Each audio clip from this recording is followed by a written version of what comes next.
Sa eksenang ito, habang dumating ang bagong mga bodyguard para kay Yuna, umigting ang eksena sa pagitan ng kasalukuyang lider ng mga bodyguard ni Yuna at ni Direktor Shin Yong-ho.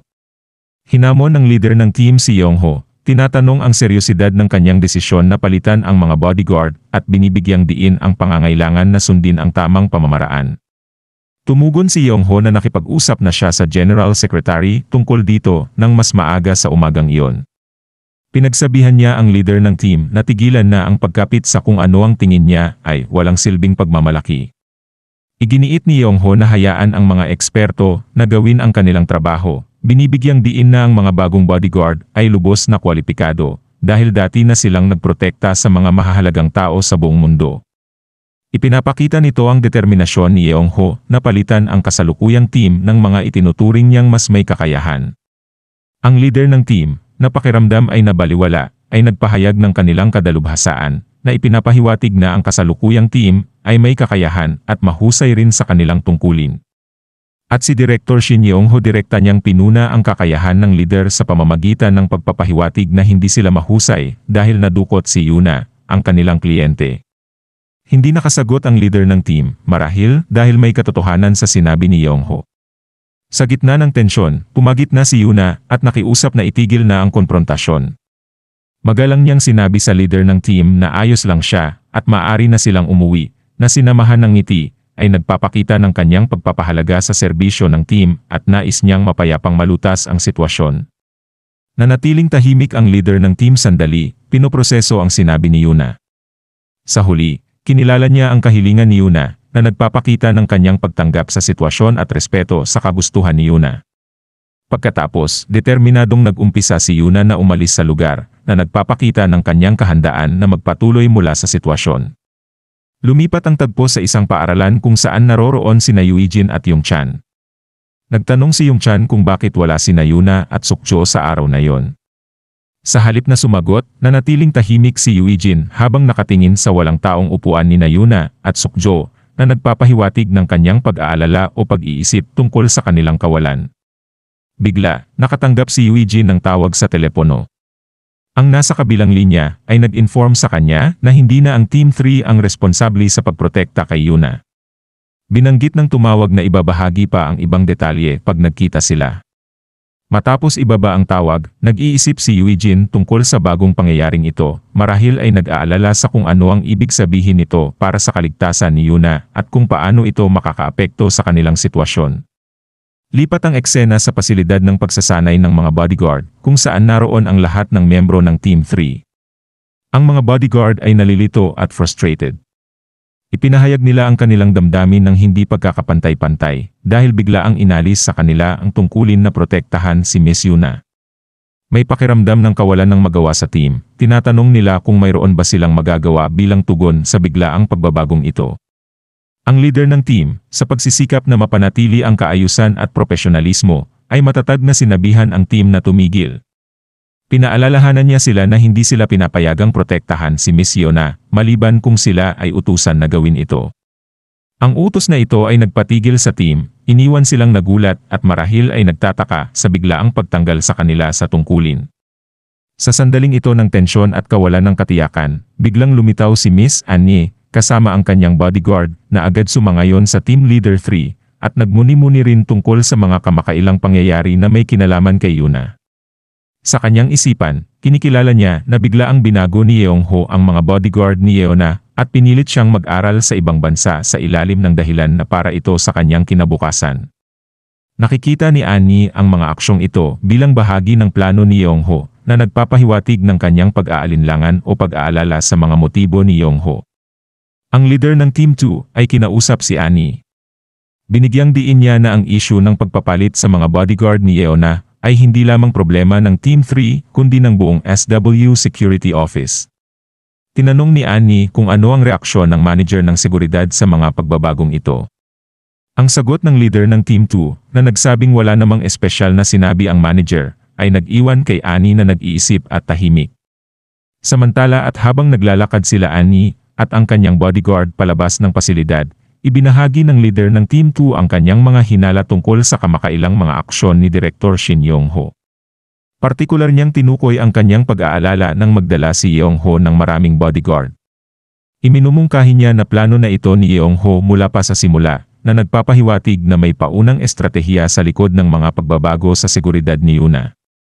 Binanggit ni Annie na ang mga bagong bodyguard ay lahat mahusay, at napansin niya na tila hindi balak ni Yeong-ho na isama ang alinman sa kanila sa kanya. Nagtataas ito ng mga tanong tungkol sa intensyon ni Yeong-ho at sa layunin ng pagtipon ng ganito kasanay na team.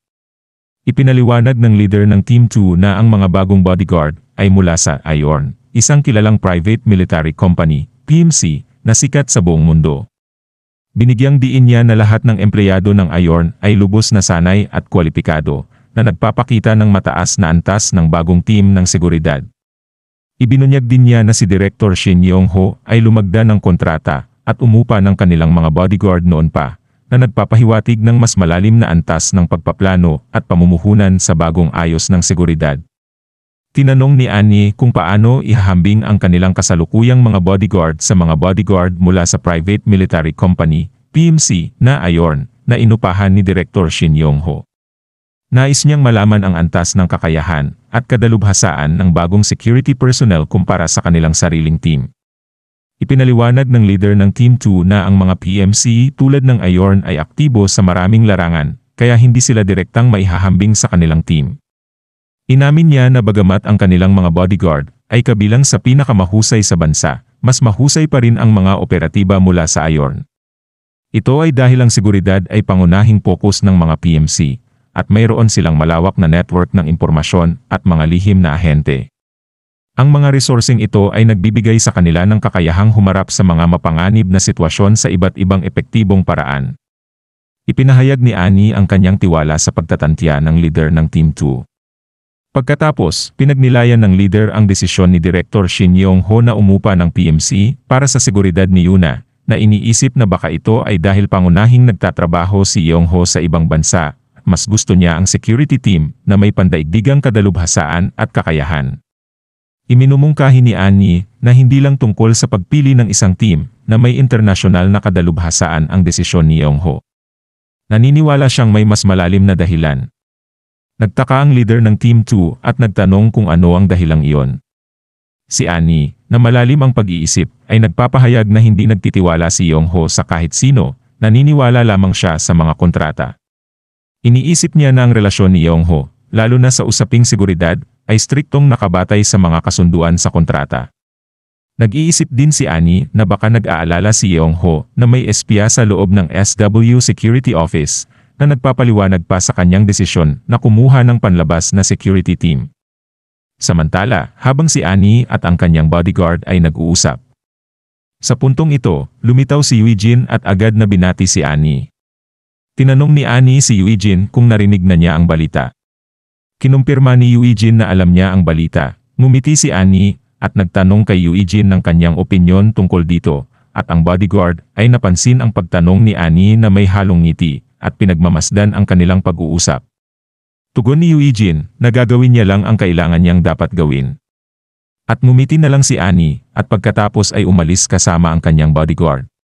Pagkatapos, lumipat ang eksena sa pasilidad ng pagsasanay, kung saan dumating si Eugene, at nadatnan ang mga bodyguard na balisa at frustrated.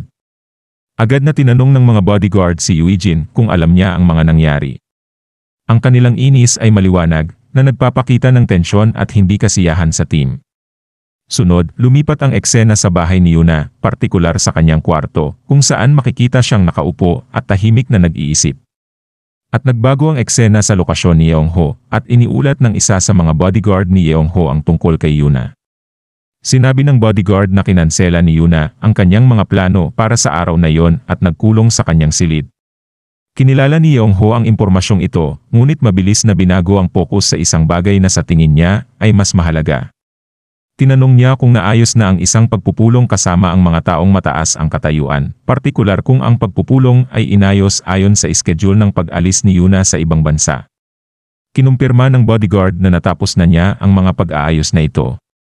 Matapos matanggap ang kumpirmasyong ito, inutusan ni Yeong-ho ang bodyguard na lumabas. Nang mag-isa na, kinuha ni Yeong-ho ang kanyang telepono at tumawag. Ipinapakita ng eksena na ang taong kanyang tinatawagan ay kasangkot sa pagpaplano ng pagdukot kay Miss Annie kamakailan lang. Tulad ng ipinahiwatig ng sagot ng taong iyon na hinihintay niya talaga ang tawag ni Yeongho. Pinag-uusapan nila ang kumpirmadong kolaborasyon sa pagitan ng Ayorn, isang private military company, at SW. Ipinahayag niya ang kanyang kasiyahan sa pagtutulungan ng Ayorn at SW, tinuturing itong magandang balita. Nag-alok siya ng suporta at binanggit na si Director Shin ay isang mahalagang kliyente na nagpapahiwatig ng estratehikong kahalagahan ng alyansang ito. Matapos ibaba ang tawag, nagmuni-muni si Yeongho tungkol sa kanyang mga ambisyon na may kinalaman kay Annie. Ipinapakita ang kanyang intensyon na gamitin ang anumang sitwasyon, kasama na ang pag-engage ni Annie para sa kanyang kapakinabangan at para sa benepisyo ng SW. Determinado siyang hindi hayaang makalusot ang mga aksyon ni Annie nang hindi niya ito ginagamit para umangat sa korporasyon. Lumipat ang eksena sa bahay ni Eugene kung saan abala siya sa kanyang workout. Naistorbo ang kanyang rutina ng isang mensahe sa kanyang mobile phone na nag-udyok sa kanya na tingnan ito. Mabilis na lumipat ang eksena sa paglabas ni Eugene kung saan nakipagkita siya kay Yuna na kasama ang kanyang mga bagong bodyguard.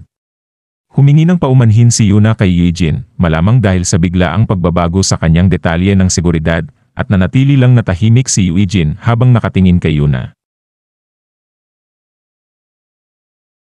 Sa eksena na ito, mag-isang nasa convenience store si Yuna, malalim ang pag-iisip tungkol sa usapan nila ni Yeongho.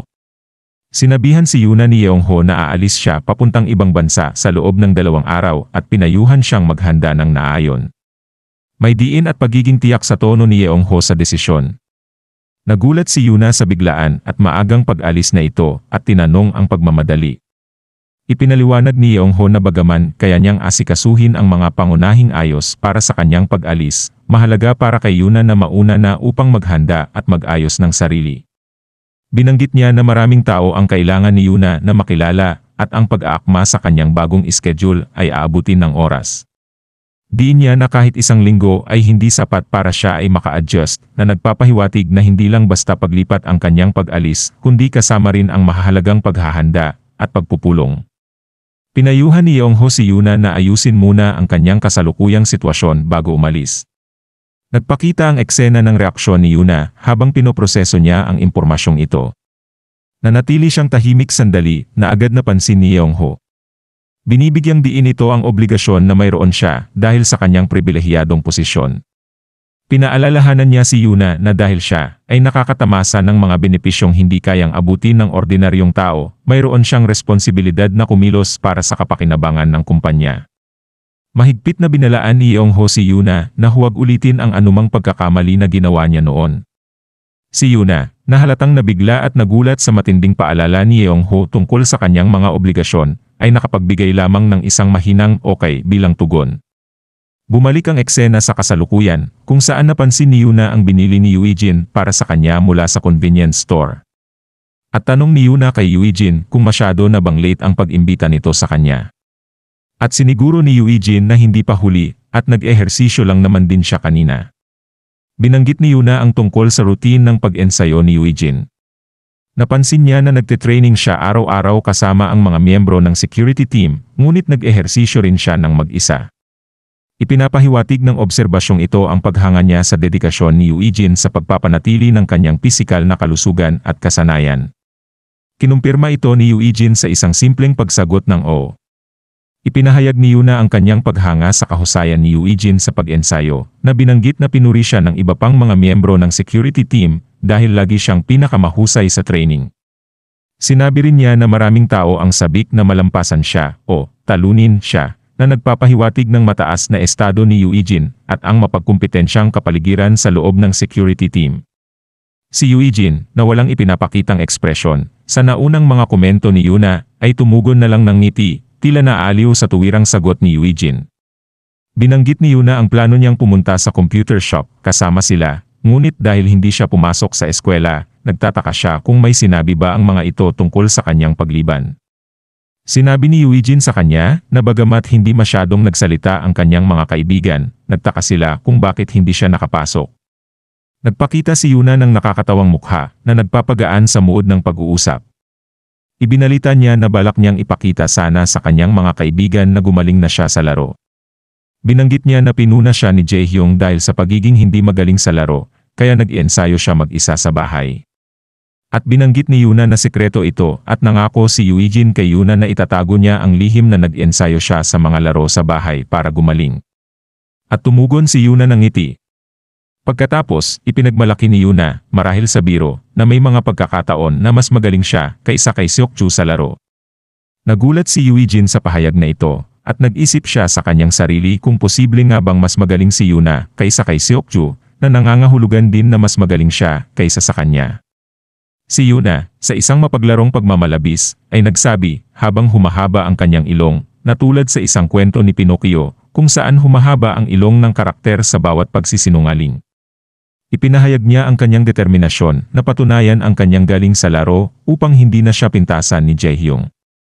Samantala habang nagaganap ang usapan, ang bodyguard, na may kamalayan sa huling oras, ay biglang sumingit para ipaalala kay Yuna na malilate na sila. Tumango si Yuna bilang pagsang-ayon at sinabing malapit na rin silang matapos, habang tumitingin ang bodyguard kay Yuijin. Matapos umalis ang bodyguard, ibinahagi ni Yuna kay Yuijin ang isang mahalagang balita. Malapit na siyang mag-aral sa ibang bansa.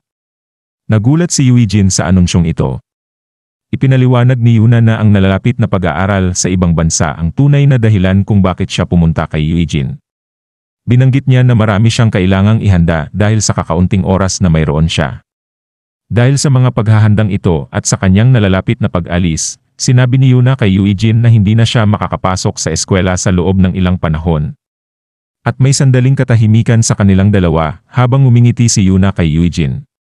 Samantala nang mapagtanto ni Yuna na oras na para umalis, sinabi niya kay Yuijin na kailangan na niyang umalis at umaasa siyang magkikita sila ulit sa susunod. At agad na umalis si Yuna, tinatapos ang kanilang interaksyon. Palit ang eksena nang makauwi na si Yuna at nagulat siyang makita si Seokju roon. Binati siya ni Seokju at tinanong ni Yuna kung ano ang dahilan ng kanyang pagdalaw. Ipinahayag ni Seokju na alam niya ang plano ni Yuna na mag-abroad, na nagpapahiwatig na kumalat na ang balita tungkol sa kanyang pag-alis. Humingi ng paumanhin si Yuna kay Seokju, na sinasabing balak niya talagang sabihin ito sa kanya ng mas maaga, ngunit biglaan ang lahat ng nangyari. Ibinahagi ni Seokju na hindi siya makakasama kay Yuna sa pagbiyahe niya sa ibang bansa. At nagulat si Yuna sa pagbubunyag na ito, ipinaliwanag ni Seokju na si President Yong-ho ang nag-ayos ng mga bagay upang hindi siya makasama kay Yuna.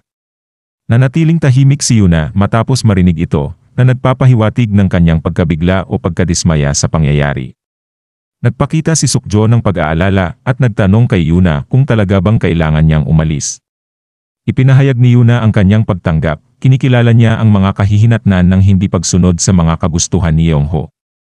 Ipinahihiwatig niya na may kasaysayan si Yong-ho na saktan ang mga taong nasa paligid niya kung hindi siya sumusunod sa kanyang mga hinihingi na nagpapakita ng takot at obligasyon na nagtutulak sa kanyang desisyon. Si Seokju, nag-aalala sa kalagayan ni Yuna, ay nagtanong tungkol sa kanyang personal na damdamin at iniisip ukol sa sitwasyon. Binanggit niya kung paano niya nakita si Yuna kamakailan sa pinakamagandang kondisyon na masayang nakikisama sa kanyang mga kaibigan. Naalala niya kung paano si Yuna ay maraming beses tumawa, madalas makipag-usap, at tila nag-enjoy. Si Yuna, biglang naluha, ay umamin na ang kasiyahan at kaginhawaan na kanyang naranasan kamakailan ay siyang lalong nagpapalakas ng kanyang nais na umalis. Pinahahalagahan niya ang mga panahong komportable siya at masaya, na bihirang naranasan sa kanyang buhay. Ngunit, nababahala rin siya na baka ang kanyang presensya ay makapagdulot ng pinsala sa kanyang mga kaibigan na nagpapakita ng kanyang walang sariling pag-aalala para sa kanilang kapakanan. At lumipat ang tagpo sa opisina ng presidente, kung saan nakikipag-usap si Yong-ho sa presidente tungkol sa plano ni Yuna na mag-aral sa ibang bansa. Kinumpirma ni Yong-ho na itutuloy niya ang pag-alis ni Yuna at ipinahayag niya ang kanyang nais na manirahan si Yuna sa ibang bansa. Binanggit din niya na si Yuna ay lumaki na nagpapahiwatig na panahon na para siya ay maging mas independyente. Gayunpaman, nanatiling tahimik ang presidente sa buong pag-uusap. Lumipat ang eksena sa paglabas ni Yong-ho sa opisina ng presidente. Paglabas niya, bigla niyang nakasalubong si Yuijin. Nagbigay si Yong-ho ng komento kay Yuijin habang dumadaan, na pinupuna ang presidente sa patuloy na paghahanap ng mga taong hindi umano umaabot sa kanyang pamantayan, at nanatiling namang tahimik si Eugene at hindi pinansin ang komento ni Yong-ho habang palayo ito. Lipat ang eksena nang nasa loob na ng opisina ng presidente si Eugene matapos siyang biglang ipatawag. Sinimulan ng presidente ang usapan sa pamamagitan ng paghingi ng paumanhin dahil sa biglaan niyang pagtawag at sinagot ito ni Eugene ng magalang na sinasabing ayos lang ito. Pagkatapos, tinanong ng presidente si Eugene kung nakita niya si Yuna kahapon. Kinumpirma ni Eugene na nagkita nga sila. Nagpapakita ng pag-aalala, nagtanong ang presidente kung ano ang kalagayan ni Yuna sa kanilang pagkikita. Ang tugon ni Eugene ay makahulugan at marahil hindi inaasahan. Napansin niya na si Yuna ay tila nangangailangan ng kanyang pamilya. At nagulat ang presidente sa sagot ni Eugene. At tinalakay ng presidente ng SW ang malaking responsibilidad at epekto ng SW sa mga industriya at ekonomiya ng bansa. Binigyang diin niya na ang SW bilang isang pangunahing institusyon ay may direktang o hindi direktang impluwensya sa buhay ng maraming tao. Kinikilala ng presidente na kung may mali sa SW, maraming tao ang maaaring masaktan, lalo na ang mga walang kapangyarihan. Bilang taong responsable sa SW, ramdam niya ang bigat ng mga responsibilidad na ito at ipinahayag ang pangangailangang unahin ang katatagan ng kumpanya kaysa sa personal o pampamilyang konsiderasyon. Gayunpaman, nagbigay si Eugene ng ibang pananaw. Tinanong niya kung hindi ba dapat maging prioridad si Yuna bilang miyembro ng pamilya at apo ng presidente. Ibinahagi ni Eugene ang kanyang personal na karanasan ng pagdating sa bansa na nawalan ng alaala at ang kanyang buhay sa larangan ng labanan. Naalala niya ang isang makabuluhang sandali kung saan niyakap siya ng kanyang lolo habang umiiyak, isang sandaling tumulong sa kanya na maunawaan kahit papaano ang kahulugan ng pamilya kahit sa kanyang kalagayan ng pagkawala ng alaala. Ang alaalang ito ay naglilingkod bilang paalala ng kahalagahan ng ugnayan ng pamilya at emosyonal na koneksyon, kahit na mayroong mga responsibilidad sa negosyo. At nagulat ang presidente sa mga salita ni Eugene na parabang natauhan sa lahat ng paliwanag ni Eugene. At dito na po muli natatapos ang yugtong ito. Maraming salamat po. Huwag pong kalimutan mag-like at mag-subscribe para sa mga susunod na kabanata. Hanggang sa muli.